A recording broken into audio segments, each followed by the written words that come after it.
बोलिए प्रेम से श्री सच्चिदानंद भगवान की जय। ये मैले की भट्ठी है। आँख से भी गंदगी, नाक से भी गंदगी, कान से भी गंदगी, मुंह से भी गंदगी। हमारे जितने भी द्वार हैं सब से गंदगी निकलती है। और इससे आपने इतना प्रेम किया, लेकिन यही प्रेम अगर उससे किए होते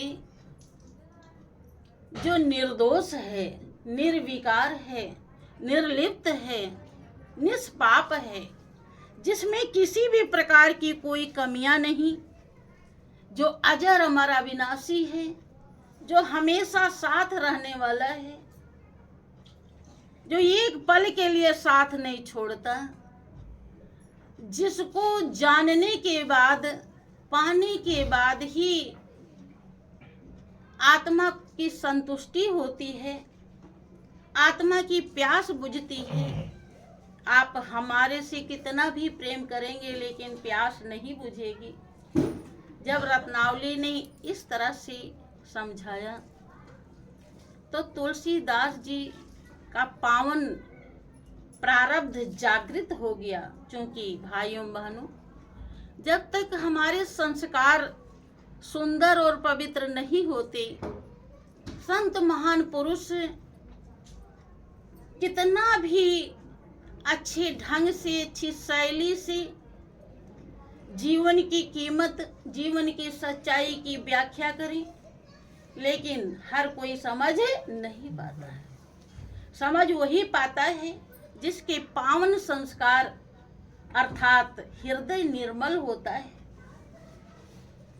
जिसके भाव ऐसे होते हैं कि संत आए हैं, वो उस सच्चाई को दर्शाते हैं जो दुनिया में कोई नहीं दर्शा सकता।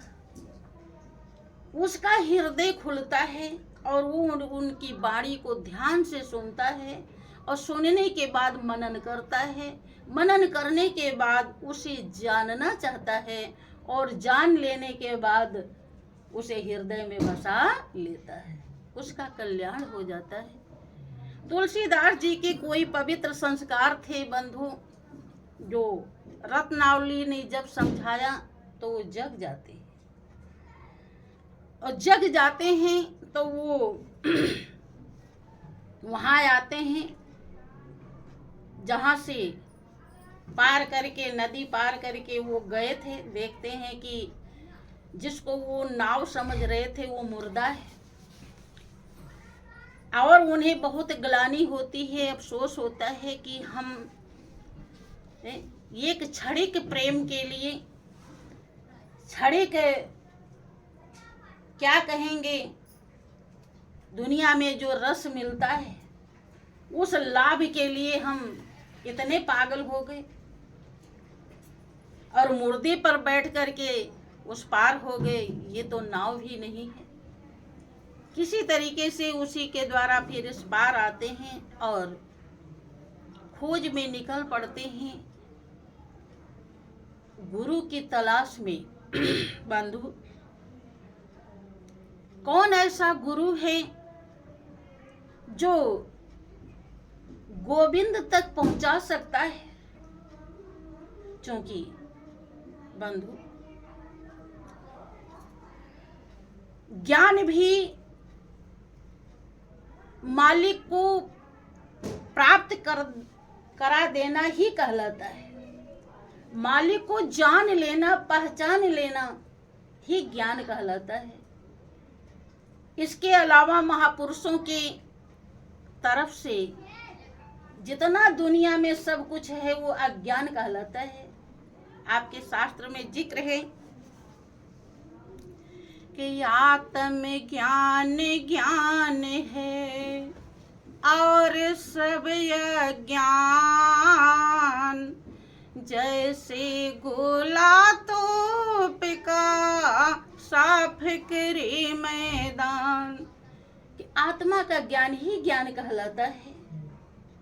आत्मा को नहीं जाना तो बंधु सब कुछ जान करके सब मिल करके कितना भी हमने जिंदगी में खाने पीने की चीजें जान ली, पहनने ओढ़ने की चीजें जान ली, पहचान ली, प्रयोग कर लिया, नात रिश्तेदार को भी जान लिया, उनसे भी मोह ममता लगा लिया, लेकिन सब मिल करके कोई भी व्यक्ति वस्तु हो दुनिया की, कोई भी हमारी आत्मा की प्यास नहीं बुझा पाता है, हमें संतुष्ट नहीं कर पाता है।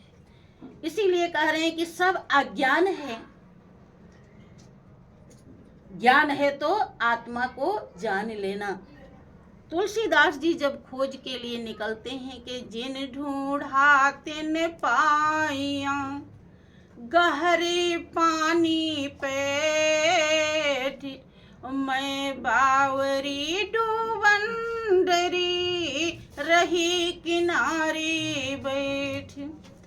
जो उसको ढूंढे हैं, चाहे हैं, उससे मिलना चाहे हैं, उसे पाना चाहे हैं, उसे वो मिला है। लेकिन जो डरते रहे, बहुतों को क्या लगता है कि साधु महात्मा तो लूट लेते हैं, इनसे सावधान रहना चाहिए। कहीं किसी के बारे में कुछ सुन लेते हैं तो उनको लगता है कि ये भी ऐसे होंगे। लेकिन भाइयों बहनों, 5 अंगुली है आपके पास हाथ में, पांचों एक जैसी नहीं है। दुनिया में कोई भी आपकी 5 औलाद अगर हैं तो पांचों एक जैसे नहीं होते। तो साधु महात्मा को कैसे आप एक जैसा समझ लेते हैं? जो यही डरता रहता है कि ये कहीं हमको ठग न ले, कहीं हमको लूट न ले, तो उनके नजदीक नहीं आता है। और जब नजदीक नहीं आता है तो उनकी सच्चाई का उसे बोध कैसे हो सकता है कि जो बावरी डूबन डरा रहा किनारे बैठ। रत्न गहराई में है, जब हम गहराई में जाएंगे तभी तो मिलेगा। और डूबने के डर के मारे कि कहीं गहराई में गए डूब जाएंगे तो किनारे ही बैठे रहे, फिर वो रत्न हमें नहीं मिल सकता। तुलसीदास जी प्रण कर लेते हैं कि हमें अपने को जानना है, क्योंकि सभी के अंदर वही परमात्मा आत्मा के रूप में स्थित है। बंधु, हम सभी देवी देवता को जिसको सुन रखे हैं दुनिया में, हमारे रीति रिवाज के अनुसार, हमारे कुल खानदान के अनुसार जिनकी भी पूजा होती है हम उनकी पूजा कर लेते हैं। लेकिन कभी हमें ख्याल नहीं आता है कि जिस शक्ति के कारण, जिस आत्मा के कारण हम आबाद हैं, वो क्या है, कहाँ है, कैसे है, उसकी पूजा हम कभी करते नहीं। बाहर हम कितना भी भटक लेते हैं, अगर आत्मा न रहे तो आपका संसार खत्म हो जाएगा तुरंत ही। अर्थात आत्मदेव ही सबसे बड़ा देवता है, और उसी देवता को आप जानते नहीं। उसे आप जान करके, परिचय करके उससे प्रेम लगा लें, यही आपके जीवन का ध्येय और लक्ष्य है। क्योंकि यही एक ऐसी जिंदगी है जिसमें आप ये काम कर सकते हैं। अपनी आत्मा को आप जान पहचान सकते हैं और प्रेम लगा सकते हैं। और कोई भी 84 लाख योनियां हैं, और कोई ऐसी जिंदगी नहीं है कि जिसमें आप को कोई समझा सकता है, कोई आपके अंदर मालिक का बोध करा सकता है, पहचान करा सकता है और आप प्रेम लगा सकते हैं। ऐसा असंभव, यही एक ऐसी जिंदगी है जिसमें यह संभव। तुलसीदास जी को ये बात बिल्कुल घर कर जाती है। बंधु, जब तक हम किसी चीज, किसी भी बात को आश्चर्य से नहीं धारण करते, तब तक हमें वो हासिल नहीं होता है। बाबा लोग साहब, जैसे कोई चीज हमको सीखना है, जब हम आश्चर्य से उसे अपने हृदय में धारण कर लेते हैं कि हमें सीखना ही सीखना है, तो असंभव नहीं होता, फिर हम सीख ही लेते हैं। यहाँ तक कि लोग ऐसा प्रण कर लेते हैं कि इस इंसान को हमें मार ही डालना है। बुरे कर्म के लिए पूरा प्रण कर लेते हैं, उतारू हो जाते हैं बंधु दृढ़ता से, तो ये काम भी कर डालते हैं। ऐसे ही जीवन की सच्चाई को जानने के लिए जब हमारे हृदय में दृढ़ता होती है तो वो भी दुर्लभ नहीं है। तुलसीदास जी दृढ़ प्रतिज्ञा करके और संत की खोज में निकल पड़ते हैं। जब निकलते हैं तो अगर होती है चाह तो मिलती है राह। बंधु के सकल पदार्थ है जगमाही, कर्महीन नर पावत नहीं। सब कुछ चींटी से लेकर मालिक तक इस धरती पर मौजूद है, लेकिन सब कुछ पाने के लिए आपके हृदय में लालसा जागृत होती है बंधु, भाव पैदा होता है। लेकिन जिस शक्ति के बिना आप एक पल जिंदा नहीं रह सकते, जिसके बिना आपकी दुनिया किसी काम की नहीं है, उसे पहचानने के लिए, उसे प्रेम लगाने के लिए, उसे जानने के लिए, उसे याद करने के लिए आपके हृदय में भाव ही नहीं पैदा, तो फिर संभव कैसे हो बंधु। तुलसीदास जी के हृदय में जब चाह बढ़ी तो उन्हें सफलता मिलती है। उनको संत नरहरिदास जी मिल जाते हैं और वो उन्हें आत्मज्ञान देते हैं।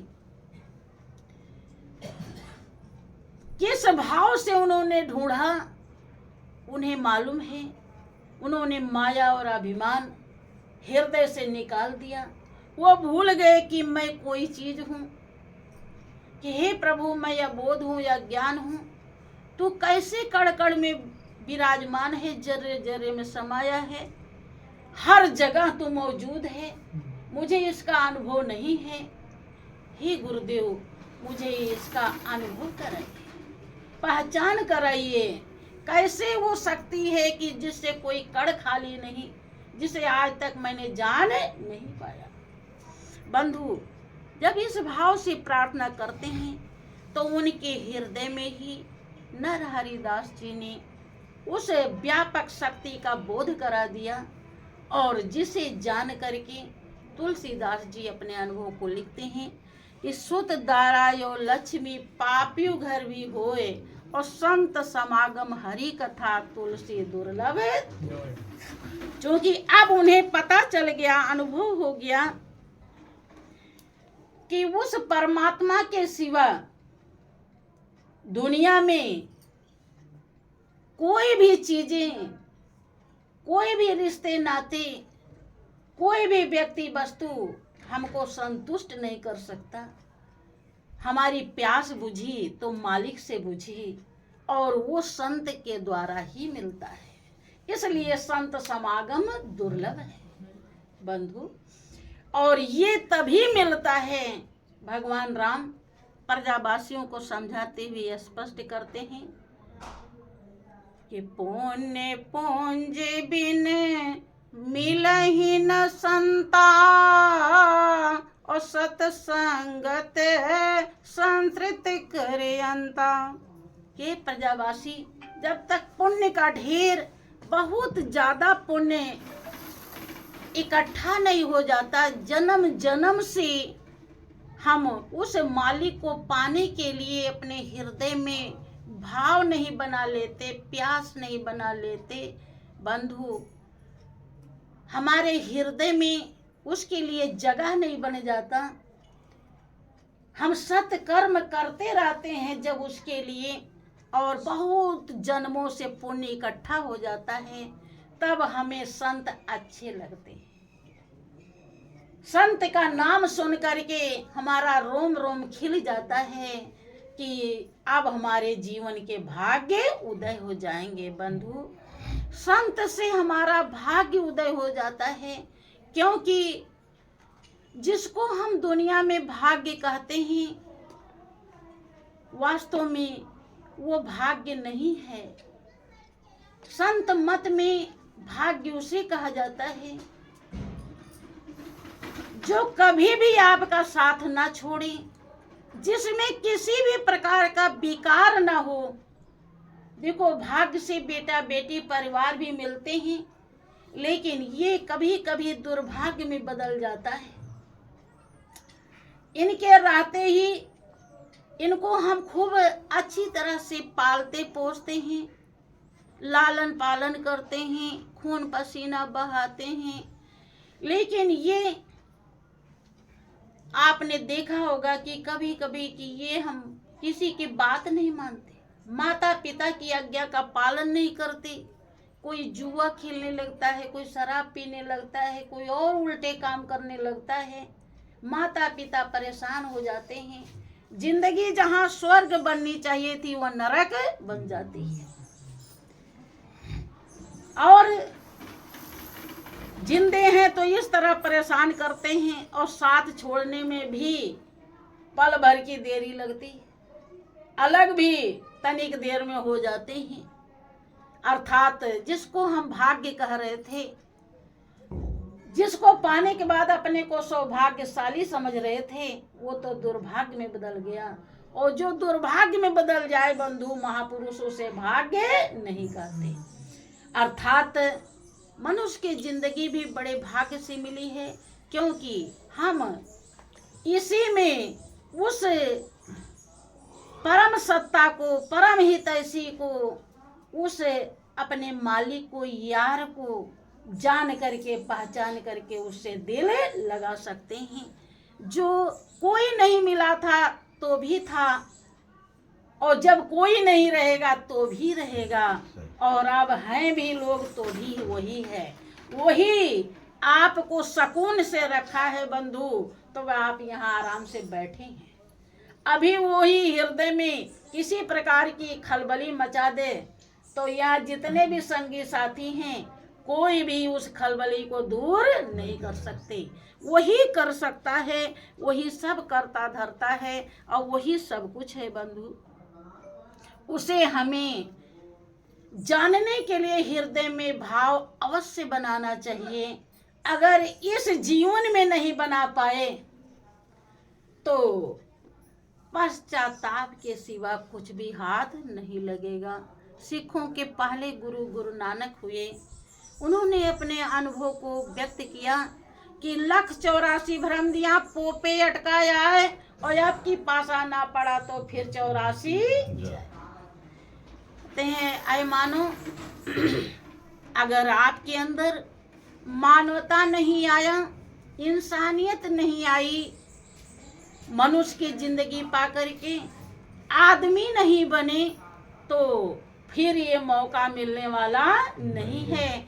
84 लाख योनि में जब भटक रहे थे कुत्ता बिल्ली बन करके, ऐसे दरवाजे पर एक टुकड़े के लिए तरस रहे थे।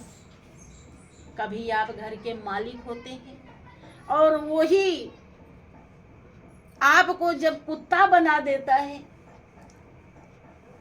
तो वही घर के सामने कोई नहीं पहचानता कि आप घर के मालिक थे। कुछ दिन पहले आप घर के मालिक थे, और अब आप कुत्ता बन करके यहाँ सामने खड़े हैं। आप चाहे कि थोड़ा सा, मैं तो इसी घर का सदस्य था, अब थोड़ा सा अंदर बैठ जाऊं तो शायद लाठी लग जाएगी आपको, लेकिन बैठने को नहीं मिलेगा बंधु, क्योंकि अब मौका निकल गया, चांस खत्म हो गया। भाइयों बहनों, आदमी बलवान नहीं, समय बलवान होता है कि दांव का चूका फिर मारता है, और समय का चूका सिर मारता है। समय जो चला जाता है वो फिर आता नहीं है। अब आप कुत्ते बन करके ये टुकड़े के लिए ताकते रहते हैं, देखते रहते हैं कि कोई निकल रहा है, अब बेटी निकल रही है, बेटा निकल रहा है, पत्नी निकल रही है, कोई भी एक टुकड़ा दे देता। अगर उन्हें तरस आ गई तो दे दिए, और नहीं आई तो और लाठी लेकर के सोचते हैं कि ये तो बड़ा अपवाद है, यहाँ सामने खड़ा है, बहुत बुरा लग रहा है, मार करके भगा देते हैं। विचार करें, अब क्या जीवन में संतुष्टि मिल सकती है जब खाने के लिए भी लाले पड़ गए? अब पेट भरे भी ना तो ऐसे ही रहना पड़ेगा, और उल्टा सीधा खाना पड़ता है। जो ही कुत्ता एक सूखी हड्डी भी लेकर के उसे भी चबाता है। कितने भी जीव जंतु हैं, देखिए पेड़ है, एक वृक्ष है, वो एक ही जगह पूरे जिंदगी भर खड़ा रहता है। गर्मी, सर्दी, बरसात सब सिर के ऊपर धूप सहता रहता है। आपको कितना अच्छा मालिक ने स्वतंत्र बनाया है कि पानी बरसने लगे तो आप जल्दी से अंदर हो जाइए, छतरी लगा लीजिए। धूप लग रहा है तो आप छाया में बैठ जाइए, ठंडी लग रही है तो आप तमाम स्वेटर पहन लेते हैं, कंबल ओढ़ लेते हैं। सब व्यवस्थाएं हैं। आपको आलीशान मकान दिया है, बुद्धि समझ दिया है, लेकिन और योनियों को कुछ नहीं दिया। वो इसी ठंडी में वो कांपते रहते हैं, वो कहीं भी पड़े रहते हैं। किसी के घर में घुसना चाहे तो लोग भगा देंगे, रखते नहीं बंदूक। अगर ये सच्चाई को आप नहीं समझ पाए तो आप मानव नहीं कहलाएंगे। आप अपनी भूल को अगर स्वीकार करना नहीं जानते तो आप इंसान नहीं हैं। अगर उस परम सच्चाई को जान करके आत्मा की प्यास नहीं बुझाई तो आप आदमी नहीं। ये सब बनने के लिए, इस सच्चाई को हासिल करने के लिए ये मनुष्य की जिंदगी मिली है। किसी ने समझाया कि नर तन पाए यत्न कर ऐसा, जिससे वह करतार मिले, ऐसी उत्तम यौन पदार्थ फिर नहीं बारंबार मिले।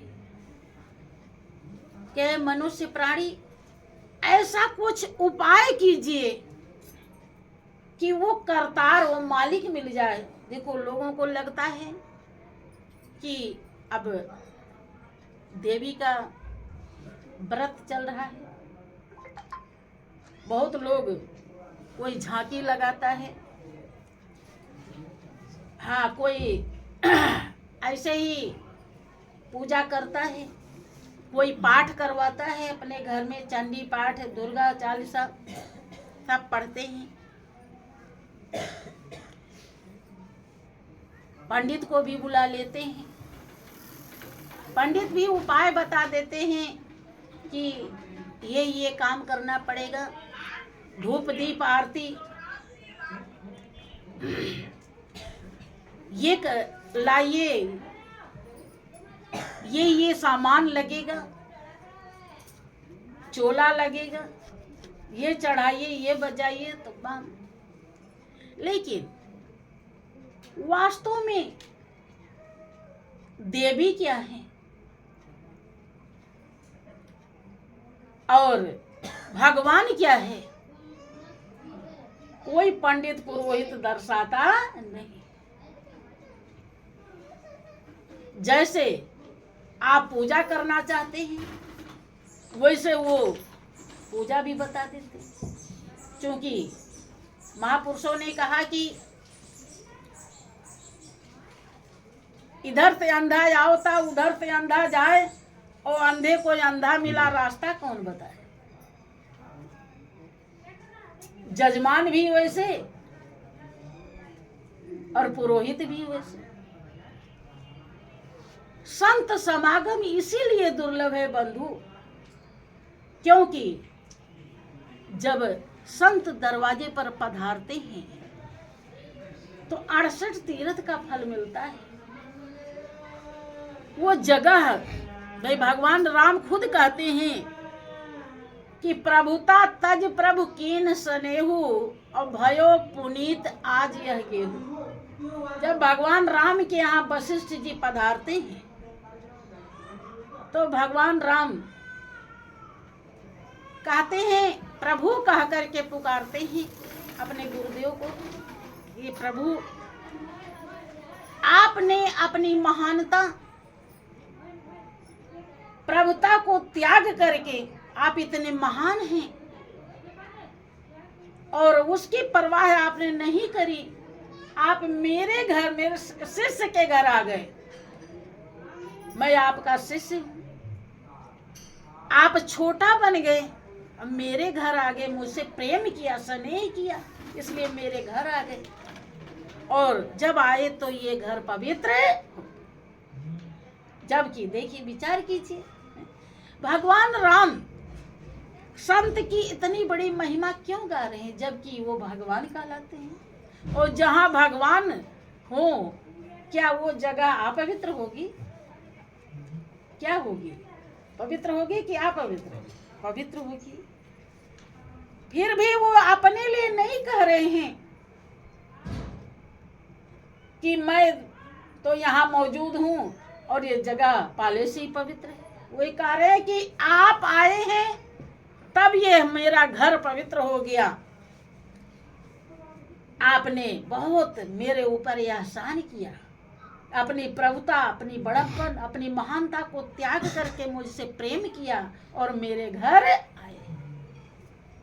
क्योंकि सच्चाई को समझने के लिए भी हृदय सच्चा होना चाहिए। बंधु, किसी के घर संत पधारते हैं तो उसके खुशी का ठिकाना नहीं रहता है और किसी के घर पधारते हैं तो उसके लिए बोझ बन जाता है। क्योंकि जैसे उसके संस्कार होते हैं वैसे ही वो लाभ उठाता है। बंधु, उसका भी दोष नहीं होता, अब उसकी कमाई ही ऐसी है। बंधु, अब बर्तन फूटा है, अगर उसमें अमृत रख दिया गया तो सब टपक जाएगा, है? रख भी दिया तो उसको मिलने वाला नहीं, बर्तन ही फूटा है। गंदा है तो बदबू करेगा, साफ सुथरा है तो अमृत का लाभ मिलेगा। बंधु, मालिक ने आपको मौका दिया है। देखें, वो प्रभु